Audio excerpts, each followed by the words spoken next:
If you knew then what I know now, he could never have robbed you. Yeah, what's that?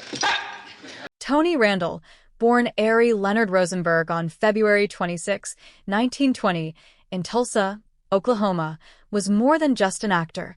He was a man whose life journey mirrored the drama, humor, and resilience he brought to his performances. Growing up in a modest household, Tony always felt slightly out of place in a world that couldn't quite understand his restless imagination. His father, Moshe Rosenberg, an art and antiques dealer, and his mother, Julia Finstun, provided stability, yet Tony's heart leaned toward the stage. A single performance by a touring ballet company lit a spark in him that would define the rest of his life. From that moment, theater was no longer a pastime. It became his calling. His gift for mimicry and dramatic expression, which would later become his hallmark as an actor, often unsettled his teachers at Tulsa Central High School, who saw it as disruptive. At home, his father, a practical man with firm views on work and responsibility, struggled to comprehend his son's passion. Acting seemed frivolous, a pursuit without a foundation. Yet Tony never wavered, carrying his love for performance into adulthood, even as life demanded practical choices. His brief time at Northwestern University studying speech and drama prepared him technically, but the allure of New York's vibrant theater scene ultimately drew him east. There, under the guidance of mentors like Sanford Meisner and exposure to the discipline of Martha Graham's techniques, he began shaping the instincts that would later define his career. The early struggles Tony faced, including the tension between ambition and family expectations, instilled resilience that would serve him well through the challenges of Broadway, Hollywood, and television. Tony Randall's path from Tulsa to becoming a celebrated actor was neither quick nor easy. After serving 5 years in the United States Army during World War II, where discipline and resilience became part of his character, he returned to the theater with renewed determination. His early professional steps included minor roles in radio drama such as I Love a Mystery, which gave him the first taste of recognition. The mid-1940s marked the beginning of his steady climb in the New York theater world. Touring with productions like The Barretts of Wimpole Street alongside Katharine Cornell, and appearing in Shakespearean dramas like Antony and Cleopatra, Tony gained valuable experience and built a reputation for professionalism and talent. Each role sharpened his instincts, enabling him to navigate between comedy and drama with ease. When television emerged as a new platform in the 1950s, Tony adapted seamlessly, earning attention for his role as history teacher Harvey Westcott on Mr. Peepers. His natural warmth, charm, and wit drew audiences, and his performances proved he could embody characters who were relatable, endearing, and genuinely human. Broadway continued to call, with standout performances such as E.K. Hornbeck in Inherit the Wind, where critics hailed his ability to balance humor and intellect, confirming that Tony Randall had range, depth, and undeniable talent. Soon Hollywood took notice, and his film debut in O Men, a Women led to notable appearances alongside Jane Mansfield in Will Success Spoil Rock Hunter, demonstrating versatility across comedy and drama.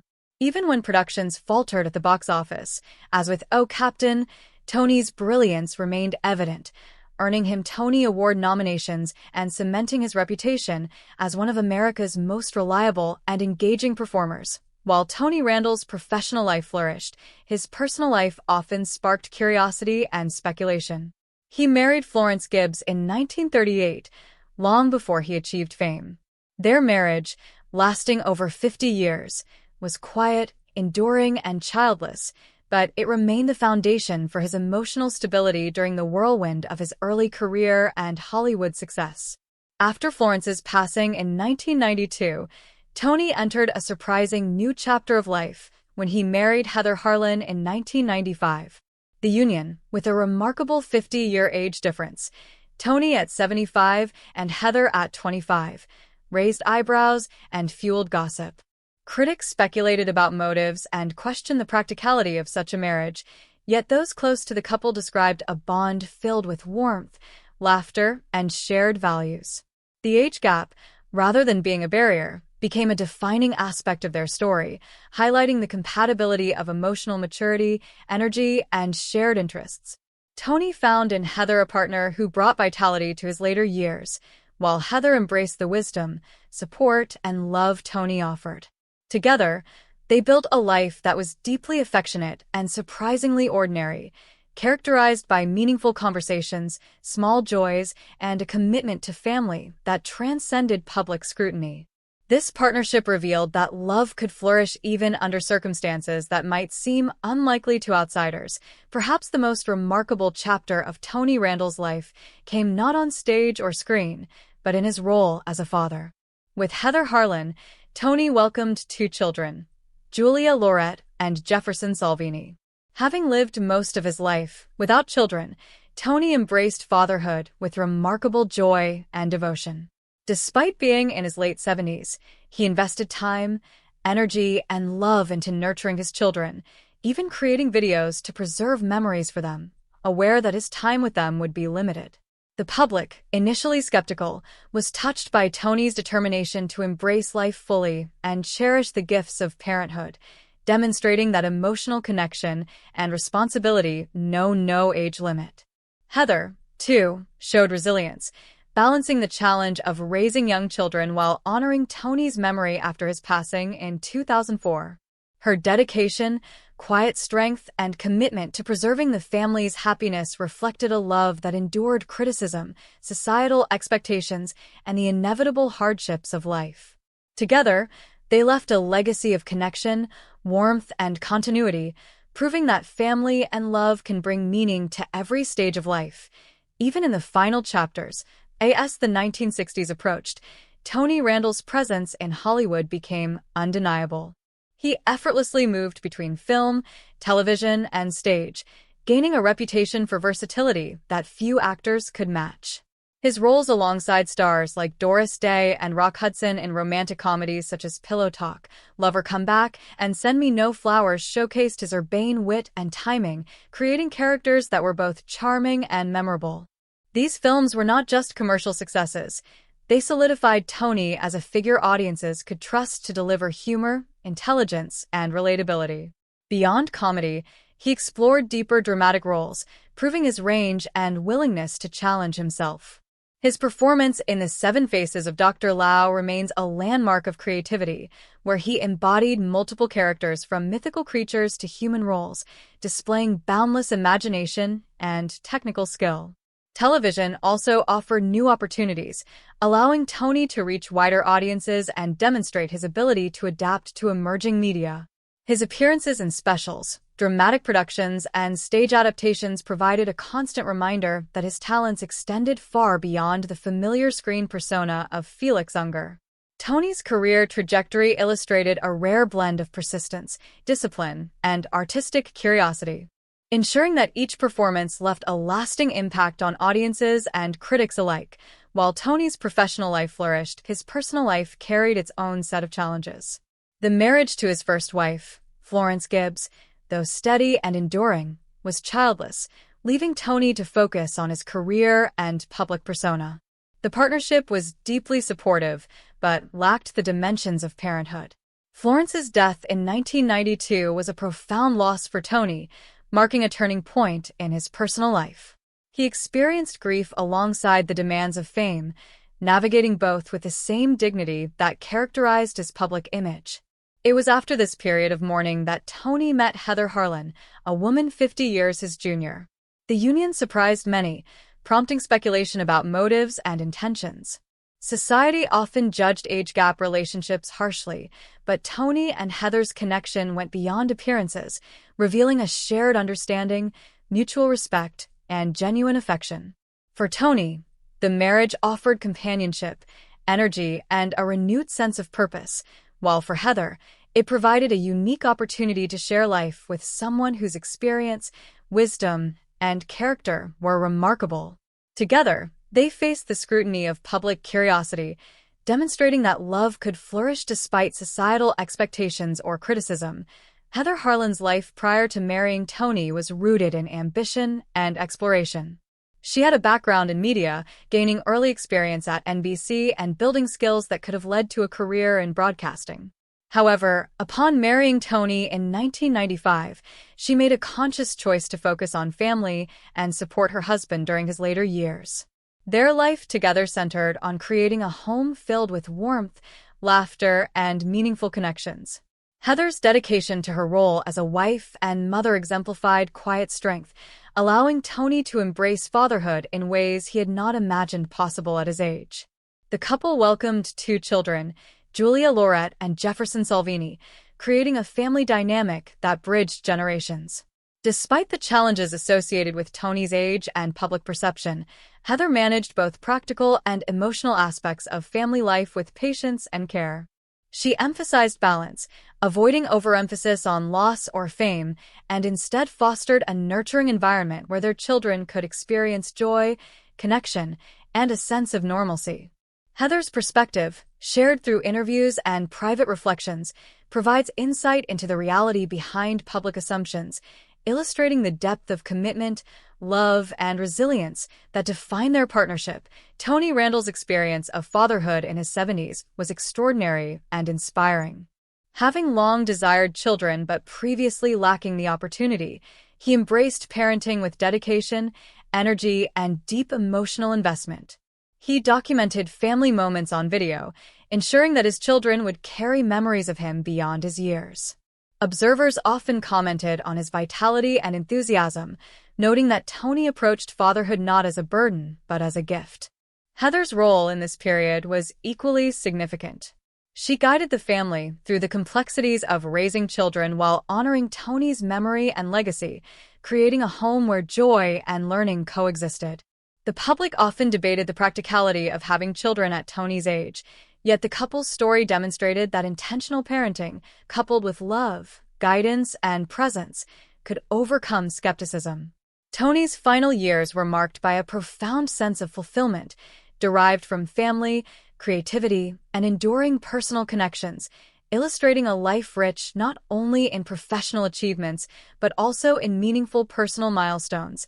After Tony Randall passed away in 2004, Heather Harlan inherited more than his estate. She inherited the responsibility of preserving a legacy filled with artistic achievement, love, and family history. She balanced grief with purpose, ensuring that Tony's children could grow with a sense of connection to their father despite his absence. Her approach was neither obsessive nor withdrawn.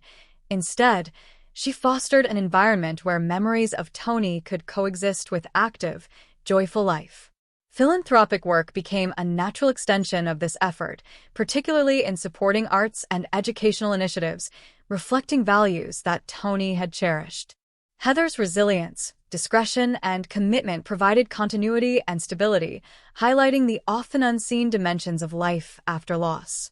Through her, Tony's influence continued to touch lives, not only through performances, but through the nurturing of family, support of culture, and dedication to principles of kindness, creativity, and love.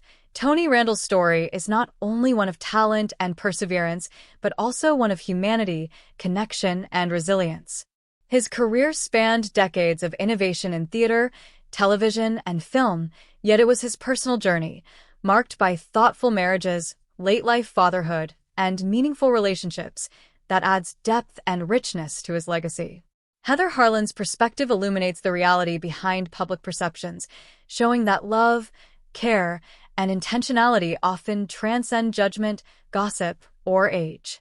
Their life together demonstrates that meaningful connections can flourish in unexpected circumstances, and that family, companionship, and purpose are vital aspects of a life well lived.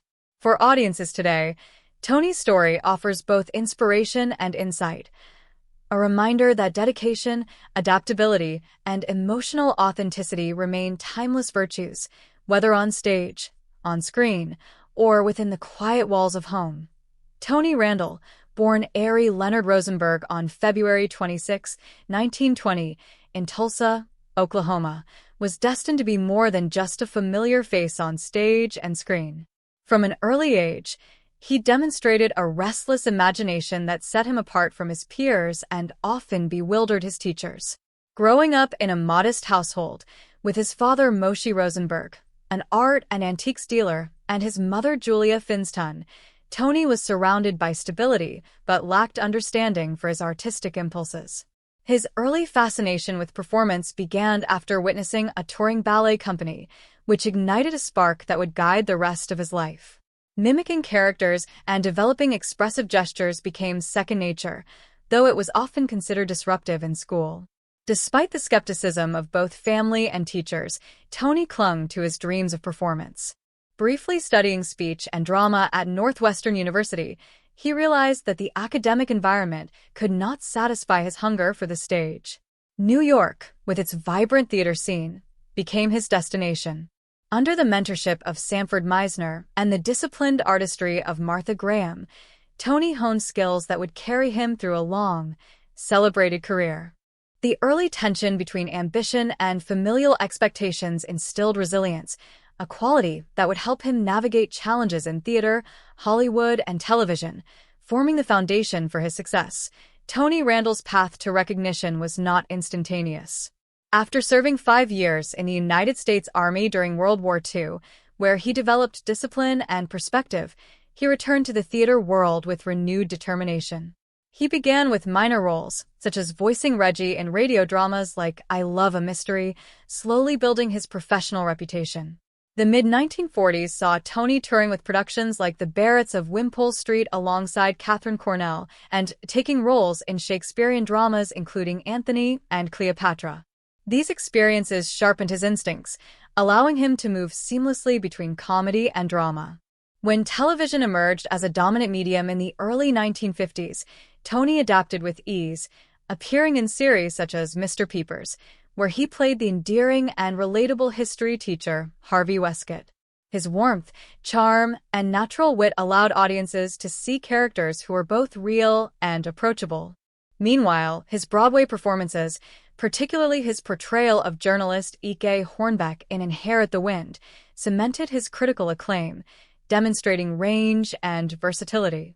Hollywood quickly noticed, with roles in O Men, O Women, and Will Success Spoil Rock Hunter, where Tony transitioned fluidly between comedy and drama.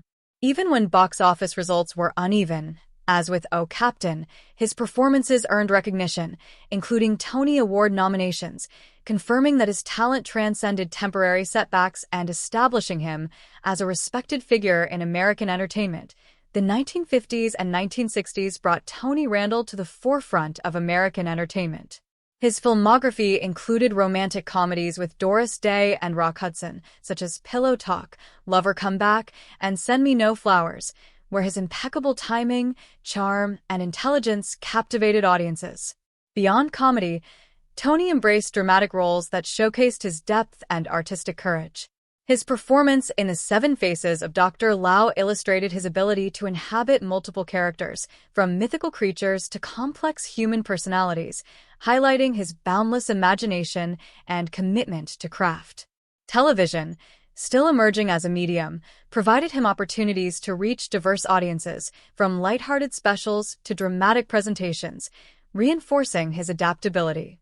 Audiences appreciated his ability to balance humor, sophistication, and emotional authenticity, traits that became trademarks of his performances. Tony Randall's career trajectory was defined by persistence and versatility rather than fleeting fame, earning him respect from colleagues and